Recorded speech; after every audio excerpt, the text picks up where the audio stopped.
Hello students, welcome to साइटोन education. हम पढ़ रहे हैं चैप्टर एनिमल किंगडम और इसमें हम लास्ट में जो है वो हम बेसिक कंप्लीट कर चुके थे एंड क्लासिफिकेशन के बारे में हमने बेसिक जो है वो बात करी थी, यानी जंतुओं का वर्गीकरण जो है वो किस प्रकार जो है कशेरुकियों और अकशेरुकियों के अंदर वर्टिब्रेट्स और इनवर्टिब्रेट्स में किया गया है, ये हमने ऑलरेडी पढ़ लिया है। आज हम पढ़ने जा रहे हैं इनवर्टिब्रेट्स को। तो इनवर्टिब्रेट्स में पहला फाइलम है पोरीफेरा फाइलम। ठीक है, तो देखें हम संघ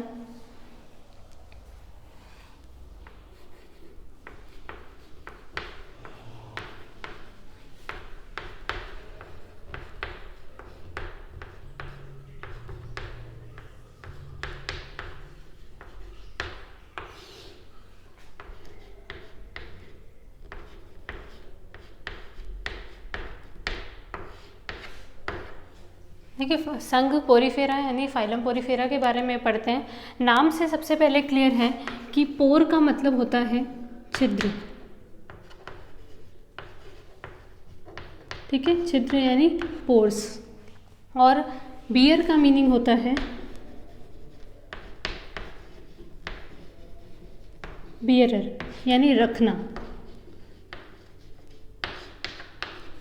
ऐसे एनिमल्स जिनके अंदर पोर पाए जाते हैं यानी छिद्र उपस्थित होते हैं तो उनकी बॉडी जो होगी वो पूरी तरह से पोरस होगी। ठीक है, छिद्रित होती है। देखिए पोरीफेरा फाइलम के जो मेंबर्स हैं सदस्य, ये आपको ज़्यादातर जो है वो समुद्री जल के अंदर देखने को मिलते हैं। ठीक है, ये बेसिकली ऐसा देखा जाता है कि शुरू के जो फाइलम है ना, जैसे पोरीफेरा हुआ, सिलेंट्रेटा हुआ, इन फाइलम्स के एनिमल्स आपको एनिमल की तरह दिखेंगे नहीं। ठीक है, लेकिन क्या होता है कि जैसे कि इनका एक्चुअल में यूज़ आता है, ज़्यादातर कमर्शियल यूज़ पे इनका यूज़ किया जाता है, औद्योगिक क्षेत्र में इसका यूज़ किया जाता है। पोरीफेरा हो गए, सिलेंट्रेटा हो गए, इन सब का। तो पोरीफेरा अगर देखा जाए तो इनकी बॉडी कुछ इस प्रकार होती है।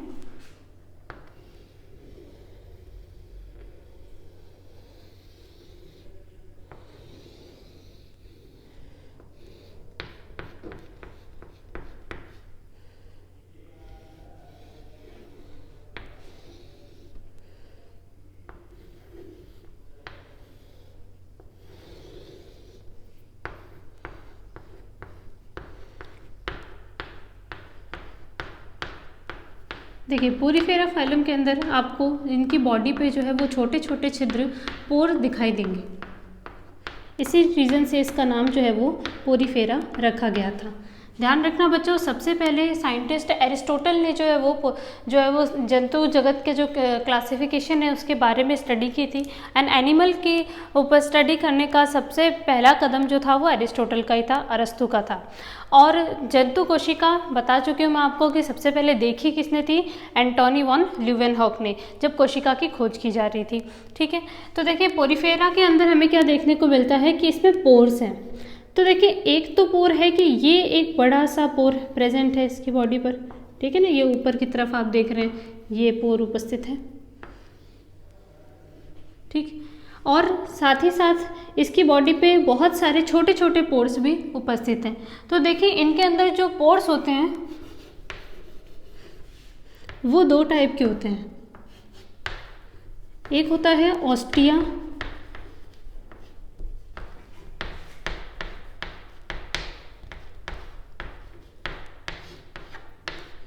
और एक होता है ऑस्कुलम।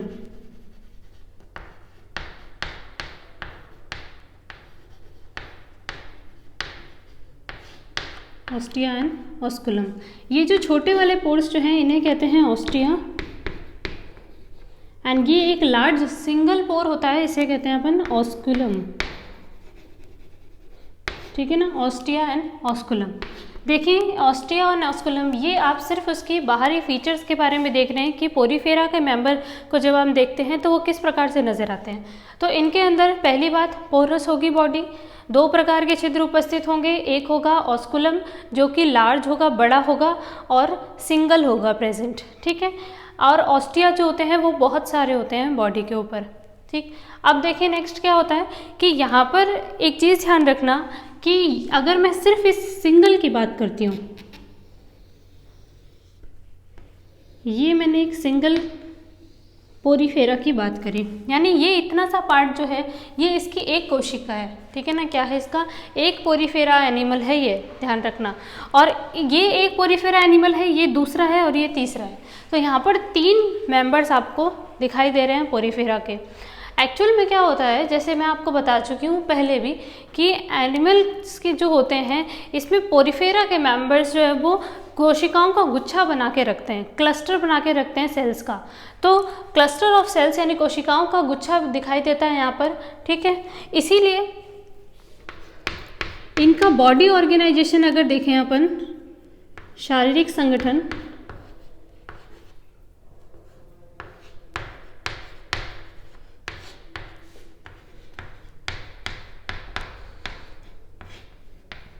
कि शारीरिक संगठन देखा जाए तो इसमें कोशिकीय प्रकार का शारीरिक संगठन देखने को मिलता है, कोशिकीय स्तर।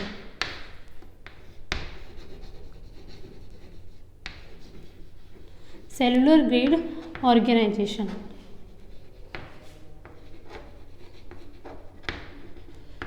ठीक, सेलुलर ग्रेड ऑर्गेनाइजेशन प्रेजेंट होगा, यानी कोशिकाएं जो है वो गुच्छे के समान उपस्थित होती हैं, ठीक है। अब देखें वेरी इंपॉर्टेंट चीज़ इसके अंदर कि पोरीफेरा के मेंबर्स जिस प्रकार समुद्र के अंदर देखने को मिलते हैं, तो अब वहाँ पर उनके भोजन की व्यवस्था, ठीक है ना, भोजन ये किस प्रकार ग्रहण करेंगे, ठीक है, उत्सर्जन इनके अंदर किस प्रकार से देखा जाएगा, ठीक है, क्या इनके अंदर नर्वस सिस्टम मिलेगा या नहीं मिलेगा। तो देखिए एक सिंपल सी चीज़ है, सिस्टम किसी भी तरीके के अंग तंत्र यानी ऑर्गन सिस्टम की तो यहाँ बात करनी नहीं है, क्योंकि इसके अंदर कोशिकीय स्तर यानी सेलुलर ग्रेड ऑफ ऑर्गेनाइजेशन देखने को मिल रहा है। तो देखिए इसमें क्या मिलेगा आपको, सबसे इम्पॉर्टेंट चीज़ इसमें पाया जाता है वाटर कैनाल सिस्टम।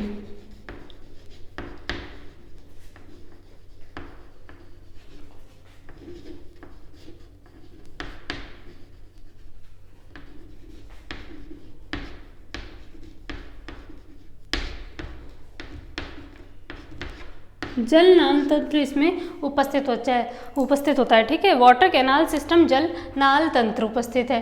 देखिए वाटर कैनाल सिस्टम के थ्रू ही जो है वो बॉडी के अंदर जो है वो वाटर एंटर करता है, ठीक है ना, वाटर एंटर करेगा, प्लस कुछ फूड पार्टिकल्स हैं वो एंटर करेंगे, और पोरीफेरा के जो एनिमल हैं वो किसी अदर छोटे जो जीव जंतु हैं उनको खाने के लिए वो भी एंटर करेंगे।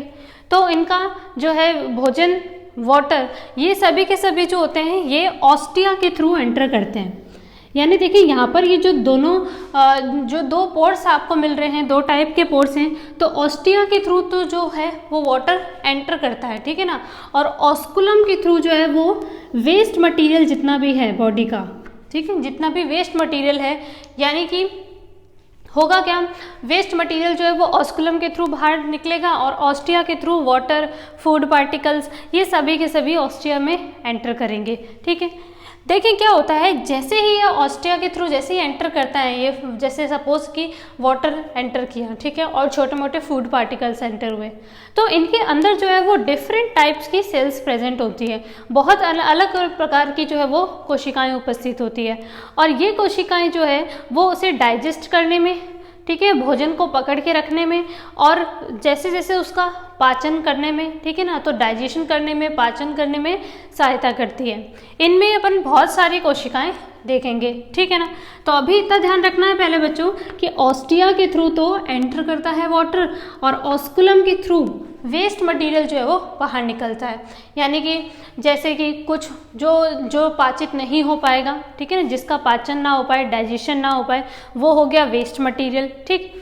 वेस्ट मटेरियल ध्यान रखना कि एक होता है कि नॉर्मली अपन ने कहा वेस्ट मटेरियल है, एक अपन कहते हैं एक्सक्रीटरी मटेरियल, उत्सर्जी पदार्थ, ठीक है। उत्सर्जी पदार्थ की बात की जाए तो पोरीफेरा का उत्सर्जी पदार्थ होता है हमेशा अमोनिया, ठीक है ना, कैसा क्या होगा, अमोनिया। तो ऑस्कुलम के थ्रू वेस्ट, अपन एक्सक्रीटरी मटेरियल के थ्रू कहें तो अमोनिया बाहर निकलेगी, ठीक है।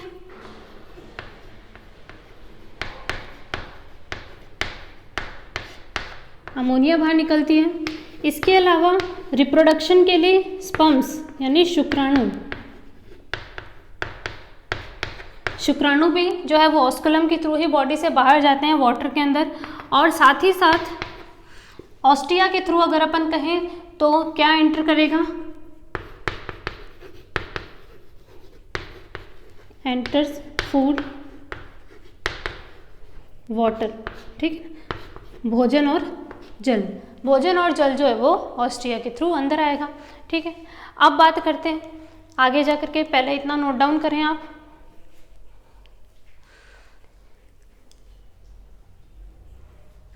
अब देखें बच्चों, अब नेक्स्ट आगे बात करते हैं कि इन ऑस्टी जब ये भोजन है, जल है, जब ये अंदर जाएगा तो उसको पकड़ के रखने का काम किसका होगा।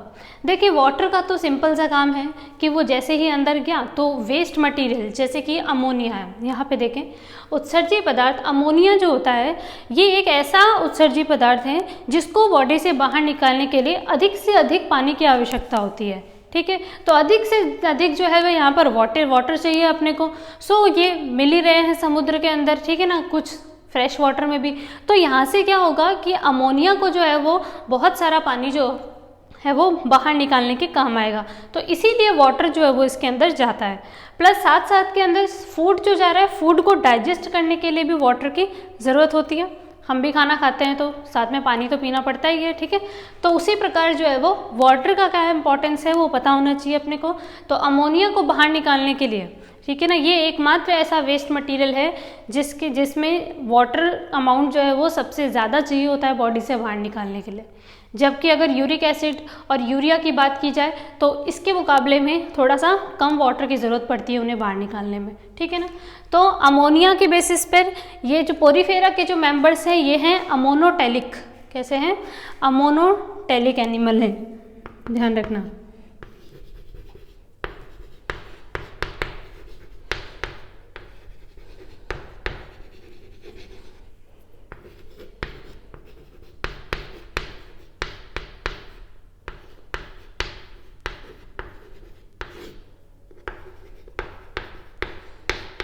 ठीक है, अमोनोटैलिक एनिमल है, अमोनिक करते हैं। अब आगे बात करते हैं, देखें जैसे ही वाटर एंटर करेगा तब क्या होगा कि जो ऑस्टिया प्रेजेंट है, ठीक है ना, ये ऑस्टिया है, इस ऑस्टिया के भी चारों तरफ जो होती है कुछ सेल्स उपस्थित होती हैं, कुछ कोशिकाएं होती हैं जिसे कहते हैं पोरोसाइट सेल्स, ठीक है ना, पोरोसाइट कोशिका।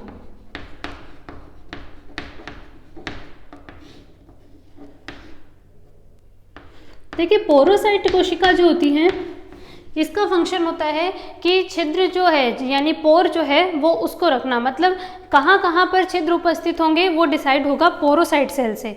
जहाँ पोरोसाइट सेल उपस्थित है, एक पोरोसाइट है, दूसरी पोरोसाइट सेल है, और उसके बीच में जो जगह होगी वो पोर की तरह फंक्शन करेगी, ठीक है ना। जिस प्रकार देखें, सपोज कि ये एक पोरोसाइट सेल है, दूसरी ये पोरोसाइट सेल है, तो इसके बीच में ये जो जगह है, ठीक है ना, ये बनाएगी पोर का फॉर्मेशन करेगी। तो पोरोसाइट सेल जो है वो क्या करती है, पोर को बियर करती है, छिद्र को रखती है, ठीक है ना।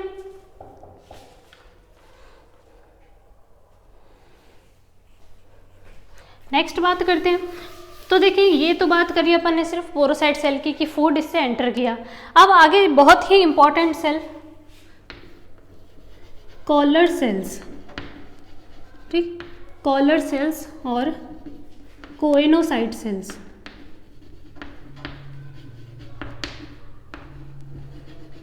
कोइनोसाइट कोशिकाएं या कॉलर कोशिकाएं,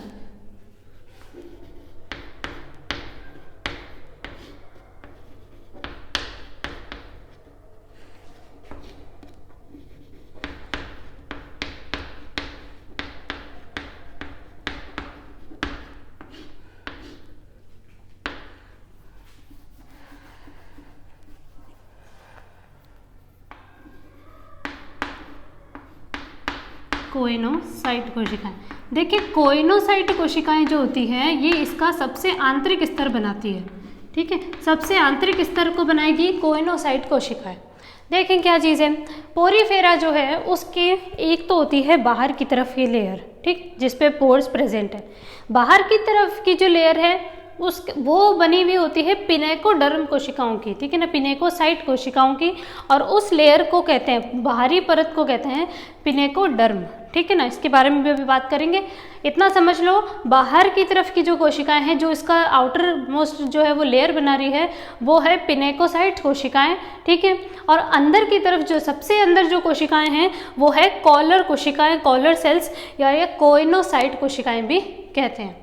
देखिए, कोइनोसाइट कोशिकाएं जो होती हैं वो इसके अंदर की तरफ कुछ इस प्रकार प्रेजेंट होती है,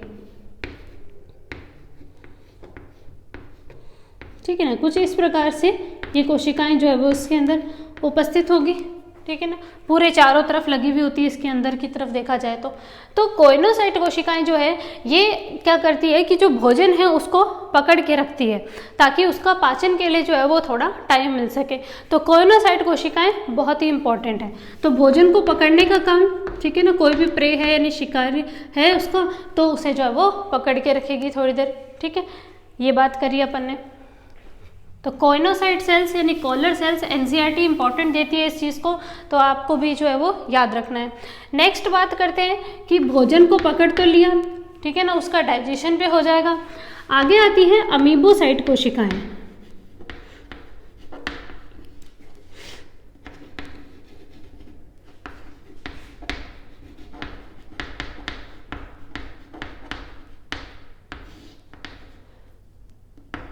अमीबोसाइट कोशिका, देखिए अमीबोसाइट कोशिका जो होती है ये भोजन को जो है वो पूरे बॉडी के अंदर डिस्ट्रीब्यूट करने में काम करती है, यानी उसका पूरे का पूरी तरह से जो है वो डिस्ट्रीब्यूट हो जाए, तो उसी अकॉर्डिंग जो है वो बॉडी के हर पार्ट पर जो है वो फूड पहुंच जाए, वो काम है अमीबोसाइट कोशिका का, ठीक है ना, फूड को प्रोवाइड करने का काम होगा। ये बात ध्यान रखें आप, ठीक है।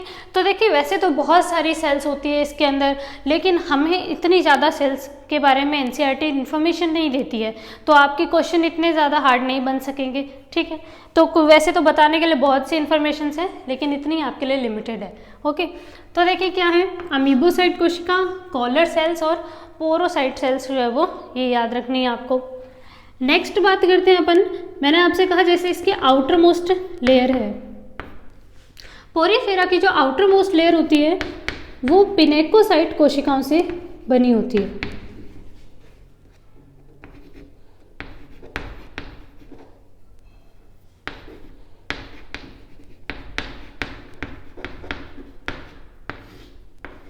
ठीक है, पिनेकोसाइट सेल्स है। पिनेकोसाइट सेल्स जो होती है ये पिनेकोडर्म का फॉर्मेशन करती है।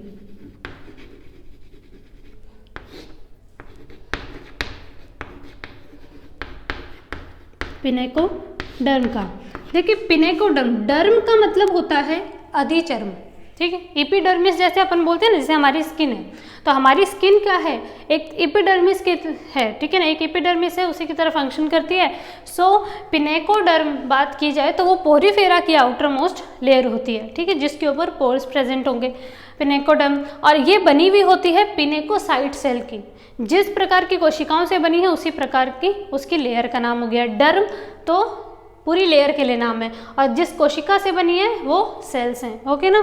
सो पिनेकोसाइट सेल्स और इनर मोस्ट लेयर जैसे अपन ने अभी बात करी, चलो यहीं देख लेते हैं कि हमने कहा कि इनर मोस्ट यानी आंतरिक जो परत है वो बनी है कोइनोसाइट सेल्स की, सबसे आंतरिक परत। कोइनोसाइट सेल से अंदर और कुछ भी नहीं होता, ठीक है।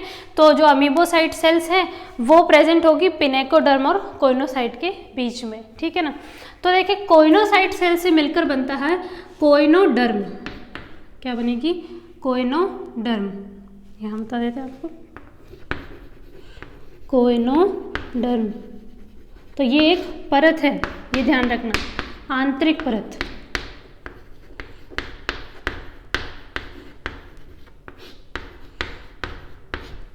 आंतरिक परत है, इनर मोस्ट लेयर जो है वो प्रेजेंट होती है। तो इतना बच्चों आप एक बार नोट डाउन करें।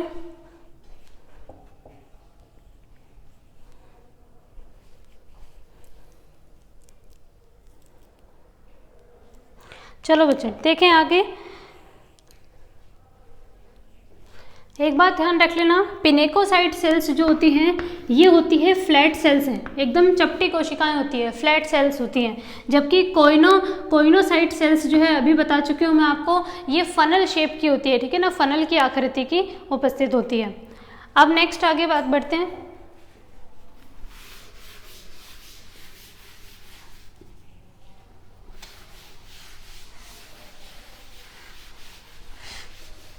देखिए पोरिफेरा के मेंबर्स जो हैं इनके अंदर इसकी जो भी नॉर्मल बातें जो थी, जितनी भी टर्मिनोलॉजीज थी, उसको अपन लास्ट कुछ लेक्चर्स के अंदर ऑलरेडी डिस्कस कर चुके हैं, तो आपको जो है वो वैसे बताने की ज़रूरत नहीं पड़नी चाहिए। आप लास्ट लेक्चर्स को देखें तो आपको पता चलेगा कि इसका जो है वो बॉडी ऑर्गेनाइजेशन किस प्रकार का होता है, ठीक है ना, बॉडी ऑर्गेनाइजेशन किस प्रकार का है, क्या इसमें सीलोम उपस्थित है या नहीं है, ठीक।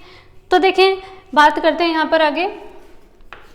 जो पोरिफेरा के मेंबर होते हैं ये होते हैं डिप्लोब्लास्टिक, ठीक है, डिप्लोब्लास्टिक होते हैं, द्विस्तरित होते हैं। डाई का मतलब होता है दो, ठीक है ना, डाई, डिप्लोब्लास्टिक यानी द्विस्तरित होते हैं। इसका मीनिंग है कि इसमें एक्टोडर्म एंड एंडोडर्म, एक्टोडर्म और एंडोडर्म ही उपस्थित होती है, मीजोडर्म अनुपस्थित।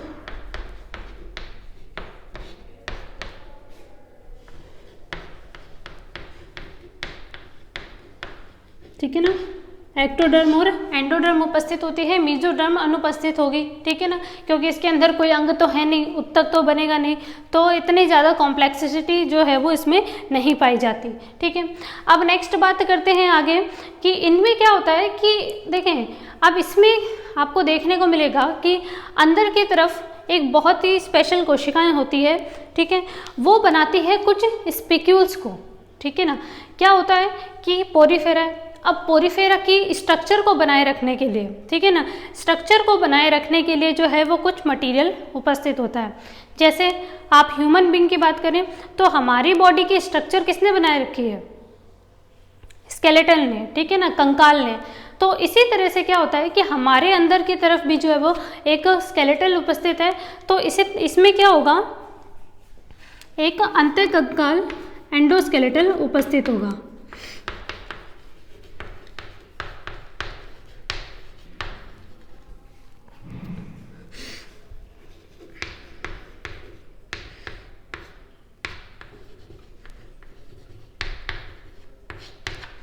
एक एंडोस्केलेटन जो है वो इसमें उपस्थित होता है, ताकि इसकी स्ट्रक्चर बनाई रह सके।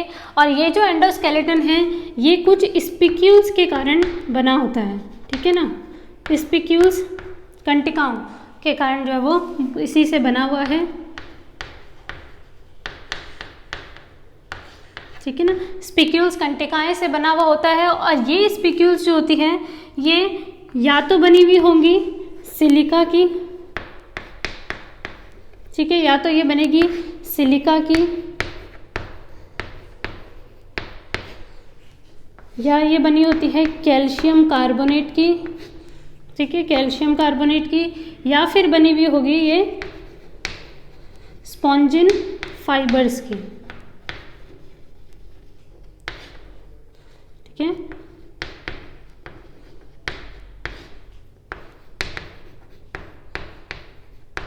स्पॉन्जिन फाइबर्स की। तो ध्यान रखना कि इसके अंदर जो है वो एक अंतःकंकाल उपस्थित होता है। देखें, एक्सो वर्ड जो होता है, एक्सो स्केलेटल अगर अपन बोलते हैं तो एक्सो का मीनिंग होता है बाहर, बाहर की तरफ कंकाल उपस्थित होना, ठीक है, जो बाहर से सपोर्ट दे, बॉडी को सुरक्षा दे। परंतु क्या होता है कि इनके अंदर एंडोस्केलेटल उपस्थित होता है, अंतःकंकाल जैसे हमारे अंदर है। इनमें जो बना हुआ होगा वो स्पिक्यूल से बना हुआ होगा, अंतःकंकाल कंटिकाओं से, या वो स्पिक्यूल सिलिका की बनी हो सकती है, या कैल्शियम कार्बोनेट की, या फिर स्पॉन्जिन फाइबर्स की बनी हुई हो सकती है। बहुत ही इम्पॉर्टेंट है, ठीक है ना। नेक्स्ट आगे देखते हैं।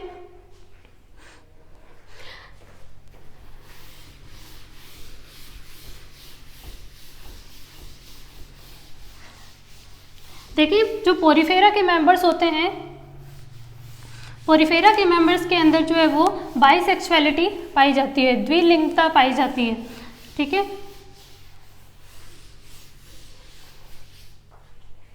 ठीक है ना, ये बाइसेक्सुअल होते हैं, द्विलिंगी होते हैं, बोलना नहीं है आपको।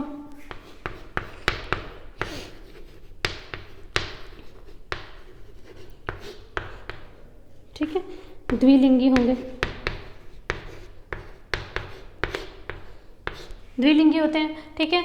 और साथ ही साथ के अंदर इसमें क्या देखने को मिलेगा कि एसेक्सुअल रिप्रोडक्शन और सेक्सुअल रिप्रोडक्शन, ठीक है, दोनों ही पाए जाते हैं इसमें। जिस प्रकार जैसे मैंने अभी कहा कि ऑस्कुलम जो है उससे शुक्राणु बाहर निकलते हैं, ठीक है ना, शुक्राणु बाहर पानी में रिलीज होते हैं, तो उसी तरह से इसके अंदर क्या देखने को मिलेगा कि शुक्राणु है और जो है वो क्या है, एक तरह से गैमेट्स ही है। शुक्राणु क्या होते हैं, स्पर्म्स, गैमेट होते हैं। तो गैमेट्स जो होते हैं वो ऑस्कुलम से बाहर भी निकलते हैं वेस्ट मटेरियल के साथ साथ, ठीक है। साथ ही साथ इसमें क्या देखने को मिलेगा आपको कि एसेक्सुअल रिप्रोडक्शन, ठीक है, एसेक्सुअल अलैंगिक जनन,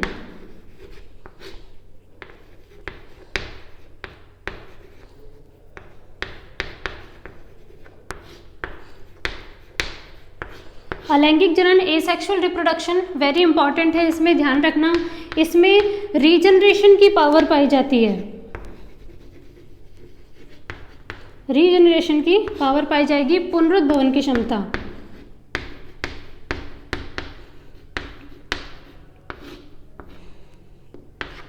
ठीक है ना। पुनरुद्भवन इसके अंदर बहुत ज़्यादा देखने को मिलता है।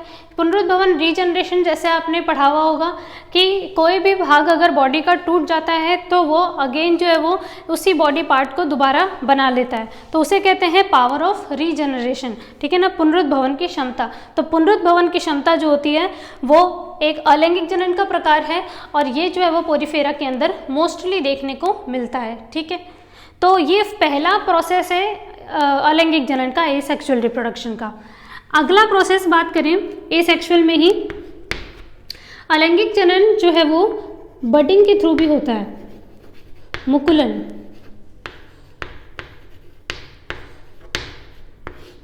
ठीक है, मुकुलन के द्वारा जो है वो इसमें आपको जो है वो बडिंग देखने को मिलेगी, ठीक है ना। एसेक्सुअल रिप्रोडक्शन जो होता है वो मुकुलन से भी हो सकता है, बडिंग से, और बडिंग में भी इंटरनल बडिंग देखने को मिलेगी, वेरी इंपॉर्टेंट, ठीक है ना। इंटरनल बड यानी अंतः मुकुलन देखने को मिलेगा। जैसे देखिए हाइड्रा है, अब बडिंग क्या होती है, मुकुलन, बॉडी से, बॉडी के बाहर कोई जो है वो एक उभार सी जो है वो एक संरचना बन जाती है और वो बॉडी से टूट के अलग हो जाए तो उसको अपन क्या कहेंगे, मुकुलन, इस प्रोसेस को मुकुलन कहेंगे। लेकिन यहाँ पर जो बड बनती है वो बॉडी के अंदर बनती है, ठीक है, और इसके अंदर जो इंटरनल बड बनती है उसका नाम होता है जेम्यूल, ठीक है ना, उसका नाम याद रख लीजिए, जेम्यूल।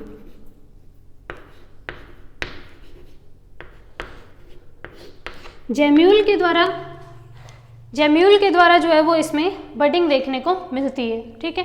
तो देखिए पोरिफेरा के जो मेंबर है उसमें एसेक्सुअल रिप्रोडक्शन और सेक्सुअल रिप्रोडक्शन दोनों पाया जाता है।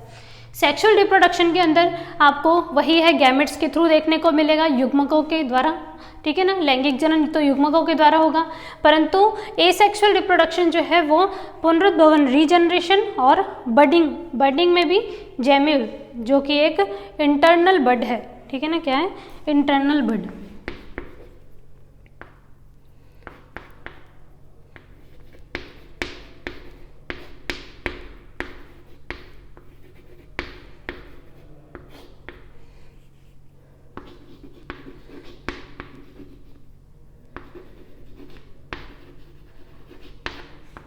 ठीक है, ये आपको देखने को मिलेगा। और पोरिफेरा के अंदर जो निषेचन जो पाया जाएगा वो आंतरिक पाया जाता है, ठीक है, इंटरनल फर्टिलाइजेशन देखने को मिलेगा, बॉडी के अंदर होगा। और अब एक छोटी सी बात है, इंपॉर्टेंट है, ध्यान रखना कि इनमें लार्वा का नाम पूछा जाएगा, ठीक है ना, इनके लार्वा का नाम पूछा जाएगा। लार्वा क्या होता है बच्चों, लार्वा देखिए कि जब कभी एक पूरा पोरिफेरा, अगर कोई एक नया पोरिफेरा विकसित हो रहा है, ठीक है, तो लार्वा होता है अनडेवलप्ड स्टेज, ठीक है ना, अविकसित अवस्था होती है। तो किसी के अंदर अविकसित अवस्था अगर देखने को मिलती है, पोरीफेरा पूरी तरह से विकसित नहीं है, तो उसे कहते हैं लार्वा अवस्था। लार्वा स्टेज जो होती है, इसकी लार्वा का नाम होता है एम्फीब्लास्टुला।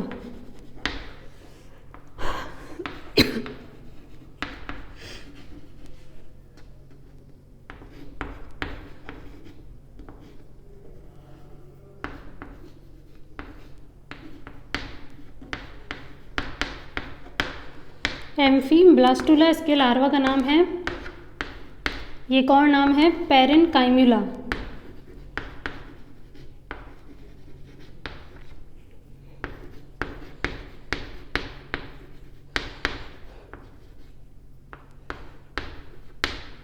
ठीक है, एम्फीब्लास्टुला एंड पैरेन्काइम्यूला जो है वो इसके लार्वा का नाम होता है। तो बच्चों यहाँ तक आपको इतना पोरीफेरा जो है वो ये एनसीईआरटी बेस्ड अपन ने पढ़ा है सिर्फ। ठीक है, एक दो चीज़ें एक्स्ट्रा हो सकती है, क्योंकि देखें हमें थोड़ा सा तो एक्स्ट्रा जाना पड़ेगा, सिलेबस के अकॉर्डिंग नहीं, लेकिन हमें जो सिलेबस है उसको समझने के लिए थोड़ा सा कुछ स्टेप आगे बढ़ना पड़ जाता है। ठीक है, तो आप जो है वो इतना याद रखें हमेशा, और साथ ही साथ जो है वो अपने एनसीईआरटी को कवर करते रहें, अपने अच्छे से पढ़ाई करते रहो। नेक्स्ट लेक्चर में मिलेंगे अपन। Thank you so much.